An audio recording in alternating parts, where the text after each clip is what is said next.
relating to our second chapter, class 12, chapter name Principles of Management, subject Business Studies. अभी हमने इसमें पढ़े थे about the characteristics, features, natures, importance of principles of management. अब यहाँ पर हमारे दो पर्सन्स हैं यहाँ पर, और उन दोनों पर्सन्स के दो अथॉर्स हैं, जिसे कह सकते हैं कि जो उन्होंने अपने अपने प्रिंसिपल्स, अपने अपने व्यूज़ मेंशन किए हुए हैं, अपने अपने प्रिंसिपल्स लिखे हैं. ठीक है, एक है हमारा फ्योल और दूसरा है हमारा टेलर. ठीक है, तो दोनों ने अपने अपने पॉइंट्स गिवन किए हुए हैं कि हम किस तरह से एक बिजनेस ऑर्गेनाइजेशन में अपने टॉपिक्स को, अपने क्या नाम है, वर्क को इफेक्टिवली और इफिशिएंटली टास्क को कंप्लीट कर सकते हैं. तो यहाँ पर हर एक का अपने अपने व्यूज़ हैं, अपने अपने मत हैं, अपने अपने सजेशंस हैं कि किस तरह से एक बिजनेस ऑर्गेनाइजेशन में टास्क को परफॉर्म करना चाहिए, जिससे कि वो टास्क इफेक्टिवली और इफिशिएंटली उस टारगेट को अचीव किया जा सके, जो टारगेट हमने डिसाइड किया through the principles of management. ठीक है, तो उसमें अब हम बात करते हैं सबसे पहले एक पहले अथर के बारे में, जो हमारे एफडब्ल्यू टेलर फ्योल है. क्या नाम फ्योल है. फ्योल के प्रिंसिपल्स क्या कहना चाह रहे हैं? फ्योल के प्रिंसिपल्स कहते हैं सबसे पहले एक पॉइंट हमारा कि डिवीजन ऑफ वर्क. अब जो टास्क है हमारा, उस टास्क को परफॉर्म करने के लिए क्या होता है कि जब एक ऑर्गेनाइजेशन में टास्क परफॉर्म की जाती है तो वो टास्क हमारा ओवरऑल टास्क होता है, और एक ये किसके बेसिस पे होता है? एक ग्रुप के बेसिस पर चलता है. ठीक है, क्या है हमारा? एक ग्रुप के बेसिस पे किसी भी टास्क को परफॉर्म किया जाता है. जो भी टास्क हम परफॉर्म करेंगे वो किसके बेसिस पे करेंगे? On the basis of group. तो अब ग्रुप का फर्स्ट क्या है? अब ग्रुप में क्या आता है कि मान लो सपोज दैट हमारा यहाँ पर जो बिजनेस है, हमारा मैन्युफैक्चरिंग या किसी की भी बिजनेस है, तो वहाँ पर हमारा क्या होगा? परचेज डिपार्टमेंट भी होगा, सेल्स डिपार्टमेंट भी होगा, मैन्युफैक्चरिंग डिपार्टमेंट भी होगा और फाइनेंस डिपार्टमेंट भी होगा. ठीक है, फ्योल कह रहा है, क्या नाम है, फ्योल कह रहा है कि ये जो वर्क है, टोटल वर्क है, जो भी टास्क होगा, उस टास्क को क्या करना है? उस टास्क को हमें डिवाइड कर देना है स्मॉल यूनिट्स, छोटे छोटे टुकड़ों में बांट देना है, और हर एक की एबिलिटीज़ और उसके अकॉर्डिंग उसके हिसाब से हमें उस काम को उसको दे देना है. जैसे सपोज दैट सुपरवाइजर है, मैनेजर है, और जो भी पर्सन है, उनको जितना भी हमारा टास्क होगा, उस टास्क को उसके एबिलिटीज़ के अकॉर्डिंग उनको बांट देंगे, जिससे क्या होगा? वो जो टारगेट है हमारा ईजिली अचीव हो जाएगा, इफेक्टिवली और एफिशिएंटली. तो कहने का मीन्स यहाँ पर क्या है कि जो भी हमारा वर्क होगा इन एन ऑर्गेनाइजेशन, अब जितना भी वो वर्क और टास्क दिया जाएगा, वो किसको दिया जाएगा? उन पर्सन्स को दिया जाएगा जो ऑर्गेनाइजेशन के अंदर वर्क कर रहे हैं, और वो अपने आप में स्पेशलिस्ट हैं, उन सारी चीज़ों के बारे में प्रॉपर नॉलेज रखते हैं, और पूरी तरह से वो ट्रेंड पर्सन्स हैं. तो कहने का मीन्स क्या है? फ्योल क्या कहना चाह रहा है कि कोई भी टास्क है, उस टास्क को एक पार्टिकुलर पर्सन्स के बेस उसको नहीं दे देना चाहिए. उस टास्क को क्या करना चाहिए? स्मॉल यूनिट्स में डिवाइड कर देना चाहिए, जिससे कि वो जो टास्क परफॉर्म किया जा रहा है वो इजीली, इफेक्टिवली और इफिशिएंटली कंप्लीट हो जाए. तो जब हम एक ओवरऑल वर्कलोड को किसी क्या नाम है, इसमें ग्रुप में डिवाइड कर देंगे, तो हर एक को थोड़ा थोड़ा काम दे दिया जाएगा, जिसके बेसिस पे क्या होगा? जो टास्क है वो इजीली कंप्लीट हो जाएगा. तो कहने का मीन्स यहाँ पर क्या है कि फ्योल कह रहा है कि जो भी टास्क होगा उसको डिवाइड कर देंगे. ठीक है, नेक्स्ट पॉइंट आता है हमारा authorities and responsibilities. Authorities and responsibilities क्या है? अथॉरिटीज़ एंड रेस्पॉन्सिबिलिटीज़ मीन्स यहाँ पर है कि जब हम किसी को किसी काम को दे रहे हैं, हैंड ओवर कर रहे हैं, तो उसको कुछ अथॉरिटीज़ और कुछ रेस्पॉन्सिबिलिटीज़ भी हम दे देते हैं. ठीक है, जिससे कि टास्क जो भी होगा वो हमारा इफेक्टिवली एंड एफिशिएंटली कंप्लीट किया जा सके. जैसे इसमें मान लो हमारा responsibility is the obligation to the forms assigned jobs, and the authority is the right to give the orders और इंस्ट्रक्शंस टू द सबऑर्डिनेट्स. कहने का भी सिंपल सा क्या है कि अथॉरिटी, हमारी जो अथॉरिटीज और रेस्पॉन्सिबिलिटीज है, हम किसी को एक रिस्पॉन्सिबिलिटी दे रहे हैं कि ये काम आपको कंप्लीट करना है. ठीक है, उसके साथ साथ में हम उसको अथॉरिटी भी दे रहे हैं कि ये उसके पास में अथॉरिटी है कि वो किसको क्या ऑर्डर्स दे सकता है, उसके कौन उसका सुपीरियर है, कौन उसका सबऑर्डिनेट है. मतलब एक ऑर्गेनाइजेशन के अंदर ये भी क्लियर होना चाहिए कि जो हमारा सुपीरियर सबऑर्डिनेट का पार्ट है, वो किसका सुपीरियर या कौन किसका सबऑर्डिनेट है. तो यहाँ पर authority, on the basis of authorities and responsibilities ये क्लियर हो जाता है कि ये जो टास्क परफॉर्म किया जा रहा है, उस टास्क में जो जिसको भी हमने अथॉरिटीज और रेस्पॉन्सिबिलिटीज गिवन की हैं, ठीक है, तो वो क्या नाम है, अगर किसी को हम अथॉरिटीज देंगे तो वो उस काम को करने के लिए रेस्पॉन्सिबल भी हो जाएगा. सिंपल सा कहने का मीन्स क्या है कि अगर हम किसी पर्सन को कोई भी अथॉरिटीज़ देते हैं और या किसी को हम कोई रेस्पॉन्सिबिलिटी देते हैं, तो उस रेस्पॉन्सिबिलिटी के साथ साथ हमें उसको कुछ अथॉरिटीज़ भी देनी पड़ेंगी, जिससे कि अगर कोई भी डिसीजन या कोई भी चीज़ रिक्वायर्ड है इन एन ऑर्गेनाइजेशन तो वो डायरेक्टली उसको ईजिली कंप्लीट कर सके। हमारे नेक्स्ट पॉइंट की जो है हमारा डिसिप्लिन। अब डिसिप्लिन का मतलब क्या है? जब कोई भी वर्कर या कोई भी employees in an organisation enter करते हैं तो वो डिसिप्लिन को फॉलो करके ही एक टास्क को हम इजीली, एफिशिएंटली और इफेक्टिवली कंप्लीट कर सकते हैं। अगर हमारे बिजनेस ऑर्गेनाइजेशन के अंदर डिसिप्लिन नहीं होगा तो उस कंडीशन में जो भी हमारा टास्क परफॉर्म किया जा रहा है, जो भी हमारी बिजनेस एक्टिविटीज़ परफॉर्म हो रही हैं, वो टास्क और वो बिजनेस एक्टिविटीज़ इजीली, इफेक्टिवली और एफिशिएंटली परफॉर्म नहीं हो सकती, क्योंकि जब हमारा उसमें ऑर्गेनाइजेशन में डिसिप्लिन पार्ट मिसिंग होगा, ठीक है, डिसिप्लिन हमारा क्या है, मिसिंग है। तो जब डिसिप्लिन मिसिंग होगा तो उस कंडीशन में क्या होगा, जो भी वर्कर्स वर्क कर रहे होंगे वो क्या होगा, हम उसको किस तरह से देखते हैं, फॉर्मल और इनफॉर्मल, ठीक है, फॉर्मल और इनफॉर्मल के बेसिस पे देखते हैं। अगर हम डिसिप्लिन में वर्क कर रहे हैं तो इट मीन्स हम फॉर्मल ऑर्गेनाइजेशन में वर्क कर रहे हैं, और फॉर्मल ऑर्गेनाइजेशन का मतलब होता है सीधा सीधा हर टास्क को परफॉर्म करने के लिए एक हायरार्की सिस्टम को फॉलो किया जाएगा, एक सीक्वेंस वे को फॉलो किया जाएगा, सिस्टम को फॉलो किया जाएगा, जिसके बेसिस पर हमारी वो टास्क कंप्लीट होगी, कैसे, इफेक्टिवली और इफिशिएंटली वो हमारी टास्क कंप्लीट हो जाएगी। बट अगर हमारा वही ऑर्गेनाइजेशन इनफॉर्मल वे में आ जाता है, डिसिप्लिन नहीं रहता है, लोग जो भी वर्कर्स वगैरह हैं, एम्प्लॉयज़ हैं, वो डिसिप्लिन को कंडम कर देंगे, उस कंडीशन में क्या होगा, जो टास्क परफॉर्म किया जा रहा है इन एन ऑर्गेनाइजेशन, वो टास्क प्रॉपर वे में परफॉर्म नहीं हो सकता। तो उसको परफॉर्म करने के लिए हमें क्या करना पड़ेगा, डिसिप्लिन में रहना पड़ेगा, जिससे क्या होगा, जो टास्क दिया गया है वो इजीली परफॉर्म कंप्लीट हो जाएगा। तो और इससे एक सिस्टम भी बना रहता है ऑर्गेनाइजेशन के अंदर। तो हमारा वहाँ पर फ्यूल का कहने का मतलब है कि डिसिप्लिन का होना किसी भी ऑर्गेनाइजेशन में सबसे ज़्यादा कंपलसरी या बहुत ज़्यादा इम्पोर्टेंट रखता है अपने आप में। अब नेक्स्ट पॉइंट आता है हमारा unity of commands. Unity of commands का मीन्स क्या होता है? यहाँ पर यूनिटी ऑफ कमांड का मीन्स होता है कि आप बहुत सारे ऑर्गेनाइजेशन में बहुत सारे हमारे डिपार्टमेंट हैं, बहुत सारे सुपीरियर हैं, बहुत सारे लोग हैं।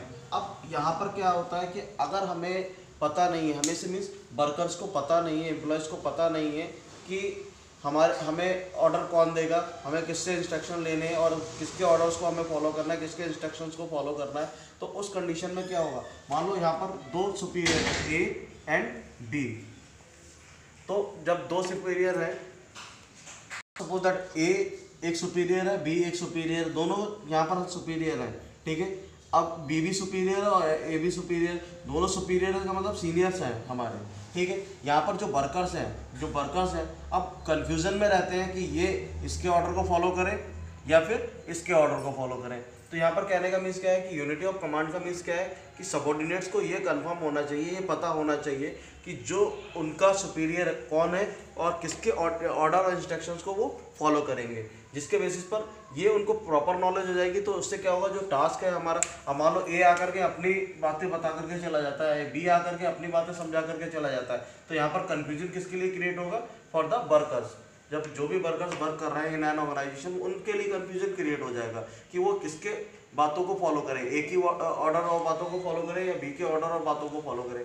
तो उस कंडीशन में क्या होगा, जो यूनिटी ऑफ कमांड है वो एक पर्सन के हाथ में होना चाहिए, जो भी उसका सुपीरियर हो, ये वर्कर्स को कंफर्म होना चाहिए कि वो किसके ऑर्डर और इंस्ट्रक्शंस को फॉलो करेंगे। तो इससे कॉल करते हैं हम यूनिटी ऑफ। यहाँ पर नेक्स्ट पॉइंट आ रहा है हमारा unity of direction. Unity of directions का मीन्स क्या होता है कि ये कंफर्म होना चाहिए कि कौन किसको किस तरह से क्या डायरेक्शंस प्रोवाइड करेगा, ठीक है। अब एक ऑर्गेनाइजेशन है, उस ऑर्गेनाइजेशन के अंदर हमारे बहुत सारे डिपार्टमेंट है, जैसे इसमें परचेज डिपार्टमेंट है, सेल्स डिपार्टमेंट है, मैन्युफैक्चरिंग डिपार्टमेंट है, फाइनेंसिंग डिपार्टमेंट है, बहुत सारे डिपार्टमेंट हैं।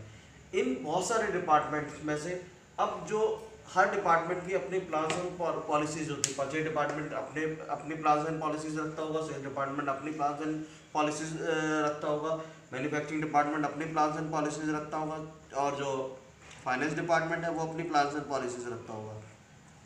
तो कहने का मीन्स यहाँ पर क्या है कि ये जो डिपार्टमेंट्स या ग्रुप्स हैं, हर एक डिपार्टमेंट या ग्रुप अपने अपने अलग अलग तरीके से प्लान्स और पॉलिसीज को फॉलो करेगा। इनका अपना एक अलग प्लान होगा, अपना ऑब्जेक्टिव्स होगा, अपने सारे प्रोसीजर्स होंगे कि किस तरह से हमारे जो वो है डिपार्टमेंट है, इंडिविजुअली हम उसको इंडिपेंडेंस होकर के हम उसको किस तरह से हैंडल कर सकते हैं। तो उस कंडीशन में क्या होगा कि मान लो परचेज डिपार्टमेंट है, परचेज डिपार्टमेंट क्या को परचेजिंग की अपनी प्लान्स एंड पॉलिसीज होगी, उसको पता है, इसके हेड को पता है कि किस तरह से वो इंडिपेंडेंटली अपना वर्क कंप्लीट कर सकता है, अपने खुद के ऊपर डिपेंडेंट होकर के किस तरह से चीज़ों को कंप्लीट करेगा। हर एक ऑर्गेनाइजेशन का जो मेन मोटो होता है वो ग्रुप परफॉर्मेंस का होता है, ठीक है। जितने भी हमारे उसमें ऑर्गेनाइजेशन में वो वर्क कर रहे हैं सबका मेन मोटो क्या होगा, एक ग्रुप में वर्क करना, ठीक है, एक ग्रुप में वर्क करना। ये अपना टास्क परफॉर्म करेंगे, अपना टास्क परफॉर्म करेंगे, अपना टास्क परफॉर्म करेंगे, ये अपना टास्क परफॉर्म करेंगे। अब यहाँ इसके अपने हेड होंगे, यहाँ अपने हेड होंगे, यहाँ पर अपने हेड होंगे और यहाँ पर अपने हेड होंगे। अब तो यहाँ पर कहने का मीन्स क्या है कि यूनिटी ऑफ डायरेक्शंस का मतलब क्या है कि एक डिपार्टमेंट में एक हेड है और एक ही प्लान होगा, तो एक डिपार्टमेंट में एक हेड और एक प्लान के बेसिस पर टास्क को परफॉर्म किया जाएगा। इस डिपार्टमेंट का हेड और इस डिपार्टमेंट का प्लान अपने हिसाब से वर्क करेगा, इस डिपार्टमेंट का हेड इस डिपार्टमेंट का प्लान अपने हिसाब से वर्क करेगा, इस डिपार्टमेंट का हेड इस डिपार्टमेंट का प्लान अपने हिसाब से वर्क करेगा। परचेजिंग के लिए भी प्लान एंड पॉलिसीज तैयार की गई, सेल्स के लिए भी, मैन्युफैक्चरिंग के लिए भी और फाइनेंस के लिए भी प्लान एंड पॉलिसीज तैयार की होंगी। इन प्लान एंड पॉलिसीज के बेसिस पर जो भी इन डिपार्टमेंट्स के जितने भी हेड्स होंगे, मान लो इसका भी एक हेड है, इसका भी एक हेड है, इसका भी हेड है, इसका भी हेड है, तो इनको पास में एक पर्टिकुलर प्लान होगा उस टास्क को एग्जीक्यूट करने के लिए, उस टास्क को परफॉर्म करने के लिए, जो भी टास्क गिवन किया गया through the top level management, ठीक है। तो वो किस तरह से उसको परफॉर्म करेंगे, किस तरह से काम को कंप्लीट करेंगे, ये उनको पता होगा।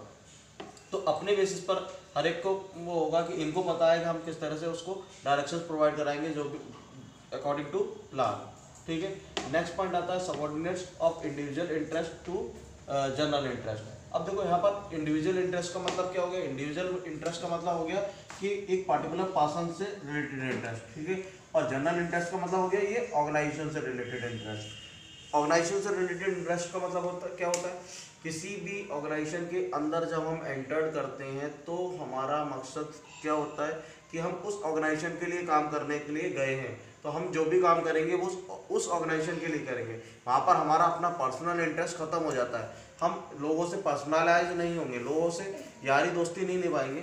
वहाँ पर क्या करेंगे, वहाँ पर जा करके हमें उस तरह से काम करना है कि जो सारी चीज़ें जो भी काम हम कर रहे हैं जनरल इंटरेस्ट हमारा है, हम किसके लिए आए, एक ऑर्गेनाइजेशन में काम करने के लिए आए, तो वो हमारा जनरल इंटरेस्ट है। इंडिविजुअल इंटरेस्ट हमारा क्या है, अगर हम पर्सनली वहाँ पर रिलेशनशिप निभाने लगे, ऑर्गेनाइजेशन में जाकर के हम रिलेशनशिप निभाने के लिए तो नहीं जा रहे हैं, वहाँ पे काम करने के लिए जा रहे हैं बिजनेस ऑर्गेनाइजेशन के अंदर। जब हम बिजनेस ऑर्गेनाइजेशन के अंदर काम करने के लिए जा रहे हैं तो हमें काम पर फोकस देना है, हमारे टारगेट को फोकस करना है, हमारे बिजनेस की प्लान्स एंड पॉलिसीज़ को फोकस करना है, हमें किस तरह से उस टास्क को इफेक्टिवली और एफिशिएंटली अचीव करना है, उन सारी चीज़ों पर फोकस करना है, ना कि हमें अपने पर्सनल मैटर्स, अपने घरेलू मैटर्स को वहाँ पर जाकर के डिस्कस करना है। तो यहाँ पर कहने का मीन्स क्या है कि जो भी चीज़ें होती हैं एक ऑर्गेनाइजेशन के अंदर, वहाँ पर इंडिविजुअल इंटरेस्ट को इम्पोर्टेंस ना दे करके जनरल इंटरेस्ट को इम्पोर्टेंस देना चाहिए, ठीक है। अब नेक्स्ट पॉइंट आता है हमारा remuneration of employees. Remuneration of employees का मतलब यहाँ पर क्या है कि जो भी वर्कर्स, जो भी एम्प्लॉयज़ हमारे ऑर्गेनाइजेशन के अंदर वर्क कर रहे हैं, तो उन वर्कर्स, उन एम्प्लॉयज़ को जो भी अमाउंट पेड किया जाए वो फेयर होना चाहिए, और एक क्या नाम है उसको, जो अमाउंट पेड किया जा रहा है वो एकदम से फेयर वैल्यू होनी चाहिए।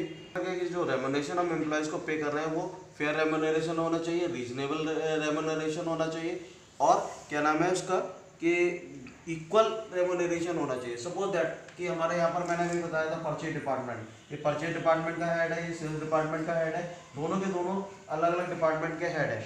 परचेज डिपार्टमेंट का हेड अपना वर्क कर रहा है, सेल्स डिपार्टमेंट का हेड अपना वर्क कर रहा है, ठीक है। अब मान लो यहाँ पर भी हेड है, यहाँ पर भी हेड है, यहाँ पर भी हेड है, लेकिन इसको जो सैलरी दी जा रही है वो दी जा रही है 3000 रुपये, इसको दी जा रही है 2000 रुपये, इसको दी जा रही है 4000 रुपये, और इसको दी जा रही है 5000 रुपये।